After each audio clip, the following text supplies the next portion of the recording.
on calminama on juwama on jettama yeewiyankoɓe Piindi TV sugay mawɗo debbo e gorko mo kala ɗo woni ene woniri jama kisi Allah gone men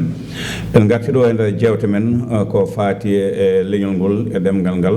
oɗo fannu mo jogorɗen noon haalde hannde noon sallah lamɗo jaaɓi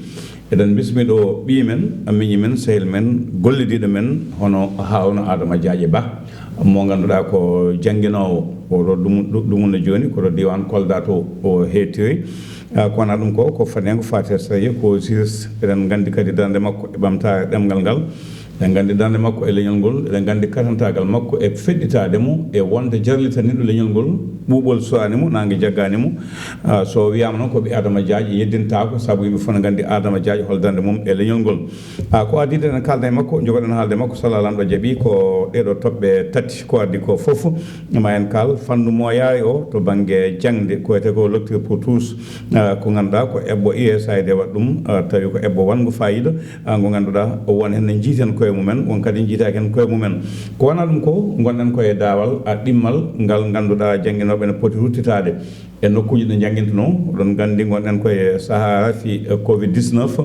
endanoma jagoɗo kaltanade ko faate jangde e joguiɗo jolgo e joguiɗo laaɓal e kamɓe kala ɓe ndendino woodi fuɗɗiɓe yaade kono heɓani uddidde sababude rafi o feeñje e yoga janguinoɓe e joni o ɓamtama so Allah lamɗo jaaɓi ina jogo e waɗoyede beele foti ko janguinoɓe ɓe dutto no wayi kala walla ala foti ko hitande nde niil nde nde ɓelsa wona année blanche ma en kalde makko ɗum ko wona ɗum ko to banggue gandi leydi Sénégal hewɓe cowi hen beele foof en jiitimen koye mumen walla ala ko en gartan so Allah lamɗo jaaɓi haade men arde makko noon min mbiya on e yewtere hesere pul so Allah lamɗo jaaɓi ma jibina ɗo e ayaw Piindi TV e yewtere ko faate ɓamtare taw ko ɓamtare duumide ma on taw hen ko faati e cellal ma on keɓ ko faati hen e jangde e mamdugol huma binnagal e yewte wonde ko wiyete ko hono julagu yewte waɗo e ko faati e ndema awo e gaynaka yewte ko faati e finnam gollagal e ko nandi hen so ndi wona ɓamtare duumido Harouna Adama Diadje Ba calmina bandiraɓe assalamu aleykum wa rahmatullah mawɗo Abou a salminama no feewi en calmini dendagal wonɓe ɗo e Piindi TV en goppani hay goto eɗen calmina aussi yeɓoɓe ayawa ngoɗo Piindi TV eɗen calmina ɓeɗo joguiɓe miijo ngo handarni ko fotini ɗum gam leydi ndi gam leñol ngol a jarama ɗum noon puɗɗotoɗen ko dogue tati kono oɗo saaha joni woni guinal golle jandiyankoɓe ko beele hitande nde ne foti dandede nde wawa dandede ɗo ɗo ɓeto waɗaka janguinoɓe duttaki to gonno ɗo won fuɗɗinoɓe yaade janguinoɓe nan toon keddi gartani won yanoɓe garta wonɓe cuwa yaade hol yendema e ɗum ko hunde sande mettude hawnide seeɗa saabu ko laamu Sénégal ko waɗi ko e jangde ne heewi ko tolnoto e 526 milliards ko ɗum waɗa e budget hikka o donc ɗum ɗon ko hunde mawde te année blanche wiyama tan ko ɗum bonnata ko ɓuuri heew Sénégal dañi caɗele ɗiɗi en 1989 année blanche waɗino yimɓe jiiya ko perti ko hen en 1994 année gabbatiɗe hen ɓiɗe année invalide waɗino ɗum ɗon hayso tawi ko université ji ɗi ɗum toɗɗino donc wona hunde wemde yanti hen ko ari ko période ɗum ari ko e nder mois de mars sabu Sénégal sen ƴeewi le 2 mars puɗɗen dañ première men cas Covid yeyde ha le 16 mars président de la République ƴetti décision yo éclaji ɗi dartini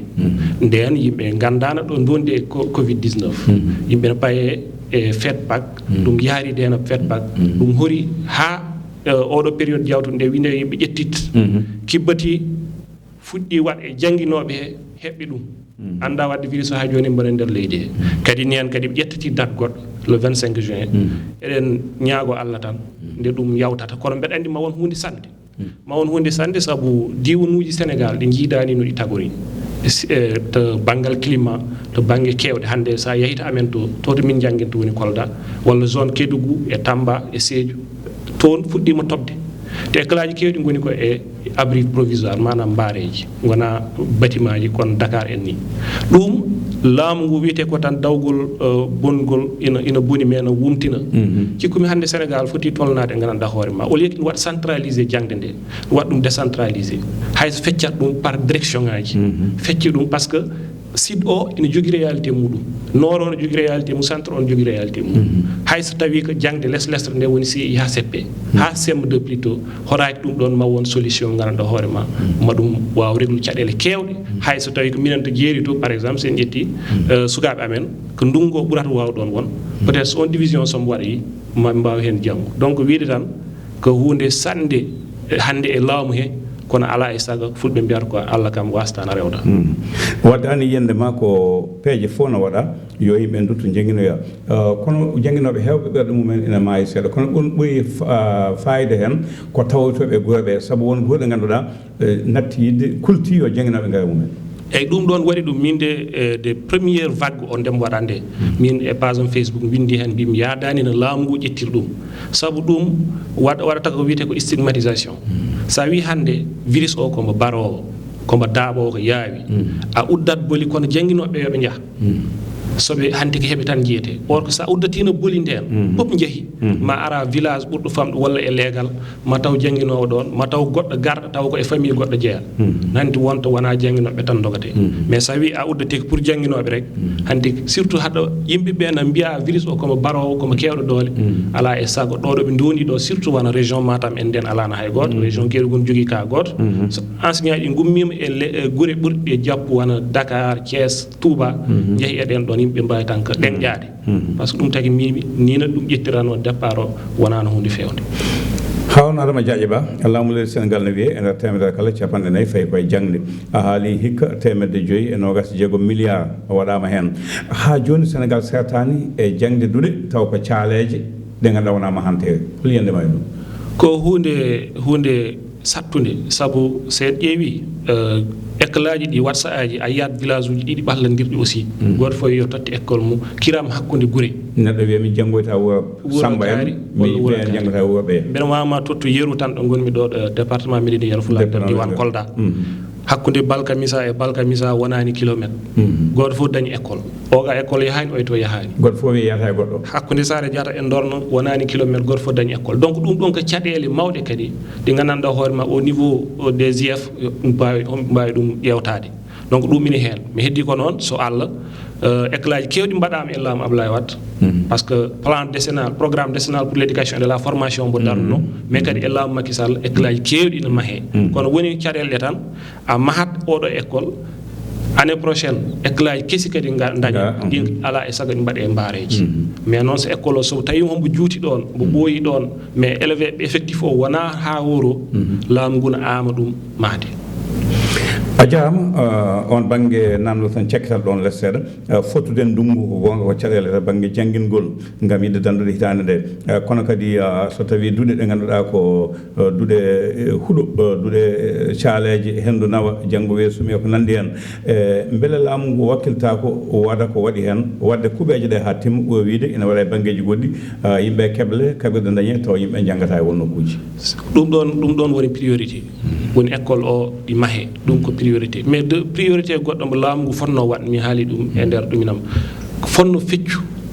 tawa zone sud o won période ɓe janguinte zone centre won période ɓe janguinte ɗum hande par ce que ko ɓurmi ko hulde hande Baba Abou e oɗo reprise des cours ɓe mbaɗi programme examen ɗi ko nder ndungu ko nder jukka jawle wonata mois d'août mois de septembre alors ɗon min ko ɓurmi ko hul ma yi Dakar par exemple mbaɗa examen mumen wiye wuro naggam nder Sédhiou walla wuro naggam nder Ziguinchor walla ɓe hande ɓe dañani wadde examen mumen par ce que hande ɗum ñalli ko tobde walla ɗum waali ko tobde walla goɗɗum e goɗɗum donc ɗum ɗon foof laamu ngu no foti hen miccade gila joni ƴeewa kam hay so jangga lesre nde waɗa ɗum décentralisé par ce que hande ko hulde nde waɗde décentralisé bom addani men yimɓe ɗum ɗo probléme aji par ce que nde 16 mars nde laamu ngu dartinde nde jangde nde ina wawno tan dartin diwanuji memaji ɗi woni Dakar Thiès e Diourbel woɓɓe jangga sinno hande udduno frontiére uji nden enseignant ɗi gummatano ko Matam no garaga sukaɓe gummatano ko no garaga te maɓe jewni nan jangde men kono ɗum kam hande yawti a jaam dawal gongal ko jangde ngam fof en lecteur pour tous no waɗi fayida to banggue miijo ngo no waɗi fayida to banggue fotɓe janggude ɓe saabu sénégal ina e lawol momtugol humam binnagal kono elle no waɗi hen guettinaɓe ene goyto wiide ngadɗo diwan ko ni jangguirte walla ko ni ko gonga noon ko ɗemde tati cuuɓa holno yiyandema hen e hol caɗele goɗaɗe hen a jarama baba wiide tan lecture pour tous sen ƴeewi e histoire sen kibbatima histoire leydi meɗen en gandata wonde miijo ngo ɓooyi ɓetede sabu juste après indépendance sénégal wonɓe gandanɗa hoorema communiste en joguinoɓe miijoji Mao Zedong hay gandi Mao Zedong en 1949 waɗno révolution culturelle baɗɗo fayida o toon to Chine ko ɗum addani men ha 1979 toon to Iran ayatollah Khomeini waɗi révolution muɗum e ɓen ɗon miijoji men ɓe jaggi ka so tawi en mbi en ƴetti indépendance meɗen en keeɓi drapeau en keeɓi hono wiyete hymne meɗen yonani so tawi ko ɗemgal tubakore ndi janggaten woni français o par ce que ɓe jaggi ko ɗemgal kam nawata culture sen goni janggoɓe ɗemgal ngal ko hen heddoto kono noon Léopold Sédar Senghor jaɓanani ɗumen ɗum wi ɗumen ko ɗum wawa wonde sabu sénégal hande ko ɗemɗe kewɗe goni ɗo donc ɗum wawa wonde il faut jaggen français ngal wona cordon ombilical langue d'unanimité ko noon o wirno hakkude leƴƴi ɗi ɗum no yaaha ha so tawi 72 kalami ko onon ɓuɗɗum andu o darni décret goto pour totta alphabet ɗemɗe gendiji jeegom mbarnoon ɗe codifié ganduɗa maɗen e l'article 1er e constitution meɗen hunde nde no rewa ha e 1991 loi d'orientation mo darni mo rontiɗo e ko ronti e jangde 91 22 mo gandanɗa hoorema mbo jibina ko e état généraux d'enseignement et de la formation mbaɗno 1981 on ɗon loi noon ndemo ari nde ɓe mbi yo sukaɓe jangguine e ɗemɗe mumen mais noon mo wino ko nder arrondissement ji he yo ƴeewe arrondissement fof ɗemgal ɓurgal ngal jaalade ɗon jangguine so yimɓe ne coowa ɗum ɗo no kapto ɗum ko mbiɗa ni ko ɗemɗe tati ƴetta ko pulaar tawa e wolof e séréer e waɗa ko ƴewndel wona sénégal fof mais ko région ngaji jeegom anda ko jeeɗiɗi ƴetta alors woni caɗele ɗe anduɓe woni psychologue en kollati wonde cukalel ngel rupture brutal manam fotani tan ummade galle muɗum ne haalatno ɗemgal muɗum tan ara école jangguine ɗemgal gongal nden yawata faam e pisa janggi wawata moƴƴi ka jangguine ɗemgal muɗum tolno goongo woni seeyi lowone hen gandal so yeehi ha yeeso ina ɓoloro seeɗa seeɗa ha nato e ɗemgal ɗum ɗuɗum joni soɓe mbi noon te constitution men e préambule muɗum koko riwti kala ko woni ko wasi fondu yimɓe ina riwti fof par ce que wi que le rejet et l'élimination sur toutes ces formes de l'injustice, de la discrimination et des inégalités. Donc, ça wi hande suka école nani ngel do cukalel ko jolf oɗo ko pullo oɗo ko séréer ƴetɗen he fof jangguinɗen ɓe par exemple e ɗemgal séréer cukalel séréer ngel ko yiitoto heet mais cukalel pulel ngel walla cukalel jolfo ngel yiitotaka heet donc natti won potal ɗum tagi yimɓe mbi soɓe pellati wadde ɗum yoɓe ƴettu cukalel fof ɓe totta ɗum ɗemgal muɗum jangga won option muɗum soɓe gandi noon ɗum wawon yoɓe goppu yimɓe jangga e français o ko mbiyatmi ko tan ko mbeewa ko wuuri ko ha dañi waare woppire noon ɓuuri a jaama Harouna Adama Diadje Ba joni noon to banggue sakket e yewtere nde kaltan koko faate ganni kuptidinde sénégal hay goto mbaka afrique ne jogui caɗele nde tawno idiɓe ardegaɓe nde gari nde ko guila e windoɓe bindi gummotoɗe ñamal pay nano woni ɓe ganduɗa ko bindi arabe ha ɓooyi espagnol en gari portugais en gari espagnol fa ina heewi garɗo fof jangguina ɗemgal e pinal muɗum ha tengde banggue ganni a haalinani mo janggi ɗemgal jangga pinal muɗum pinal men joytinɗen koko woɓɓe binduno e men wona ko binduɗen e koye men laamu leydi sénégal ebbi yo en janggin koye men bitnan koye men ganni meɗen ɗi mbatta jangguinede hol yiyandema e ɗum hol ɓuural ngal jiiɗa hen e hol caɗele jiiɗa hen ko mbiɗa koko noon haade indépendance sénégal janggatno tan ko histoire france janggatɗen ko Jeanne d'Arc en Bonaparte en des Bayard en des Moribo en ɓe jeeyi hande ɓe ƴettinde indépendance en 1961 won conférence goto baɗɗo Addis Abeba ɓe mbi so Afrique ƴetti indépendance mum yo janggin gandi muɗum yo janggin hanki muɗum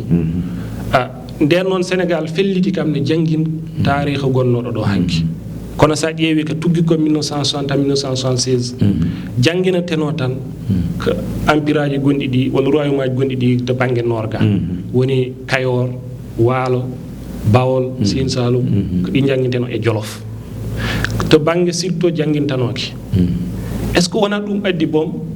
Casamance naaɓe jaggi koye men ɓe jaggi waɗa considéré Sénégal ene wawi won tawa ko ɗum mais ko wawi won hen tan que après ɗum ɓe nanni hen royaume ɓundu ɓe nanni hen royaume Fuladu histoire Moussa Molo ɓe nanni hen Casamance hayso tawi Aliou Sitoé Diatta kanko 1987 nde laamu Sénégal felliɗ nden nanne les résistance pacifique woni sernaɓe ɓe gandanɗa hoore ma ɓe mbaɗano kuure jamɗe ɓe nanni hen Aliou Sitoé Diatta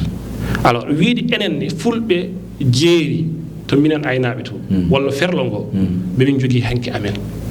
te minen ne ko leydi he min jeeya wadde mi jiɗa wiide ko jeeyaka e ko waɗa ko programme o ha ɗo ɗomo tolni sen fulɓe jeeri ngala hen te ganda goto wiyeteno Joseph Kiseur Bo wi hay goto fotani neɗɗo hanki muɗum Anthony Biagolo kam ne wi leñol ngol gandanma ɗa hoorema hanki mum haalaka ngol jangga mum laaɓani e fulɓe aynaɓe goto fof no andi ko ruggo woni hakkude men wonno hanki mumen ɓe jii deftere nde ngaydo windu noon le vent de la régia minen haade amen hettade hannde seeɗa tradition oral mo yimɓe keɓata e wona mawɗo Demba Hamme Guissé Mama Lamine Gayde windi le vent de la régia hannde seeɗa o mo yimɓe keɓata goɗɗum koye Demba Hamme Guissé en wona Samba Demba Dia en keɓata hen ruggoji mbaɗatno tradition oral donc ɗum ko hanki fulɓe wonno te gaga ko neɗɗo arata ko ne ƴetta jawdi neɗɗo ina waɗno des leçons de valeur de morale gonnoɗi nder hannde ko ƴatteɗe te e yeru nde Gumala Samba Diam Dialalo fayde e guelel ɓe tawi guelel tuskel baɗum ina wonde nayi he ɓe pellani ɗum par ce que mbi ko e cukalel te ɗum hannde en jii e guerruji he droit des enfants hayso guerre waɗi sukaɓeɓe yo mbaɗɓe épargne wata hay goto men wadde ɗum fulɓe ne ganduno ɗum hanki hannde sa yi reporter sans frontière hoɓe kaɓano journaliste uji barateɗi e nder guerre enen hanki men wonno journaliste uji joginoɓe tradition oral woni wambaɓe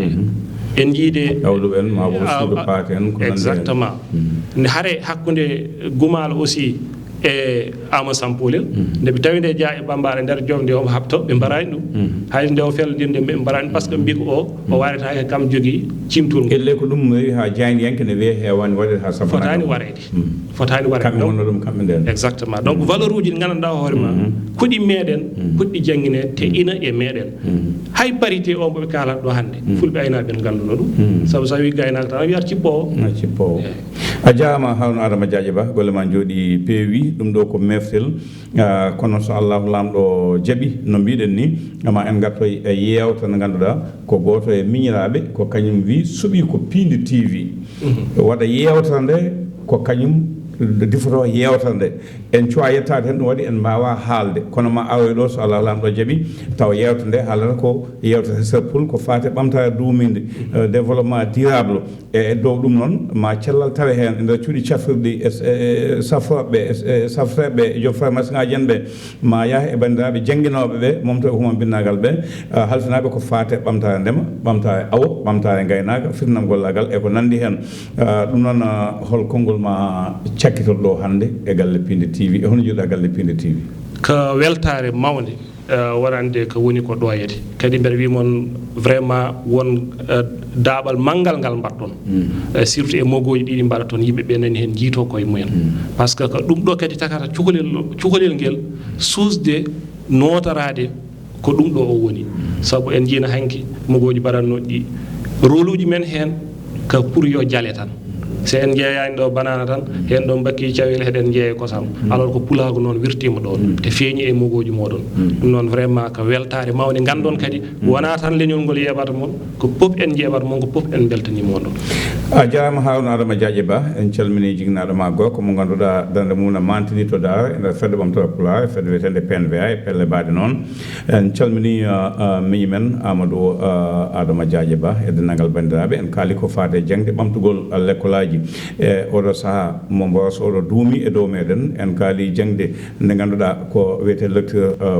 pour tous nde yimɓe foof mbaɗi haqqillaji mumen caɗele gonɗe hen a cakkitoɗen koko fate ganni ko kalɗa ko ne jayi taskade to banggue jeerenkoɓe Jolof o e nder ferlo ngo mbiɗa ngo natane galle Sénégal so ɓen natane ganne Sénégal hol nato e ganne Sénégal ɗum ko namdal ko onon jaboto so Allah lamɗo jaaɓi ɗum noon Samba Diop wondude Mansour Sow Abou Samba Diop e salirde nde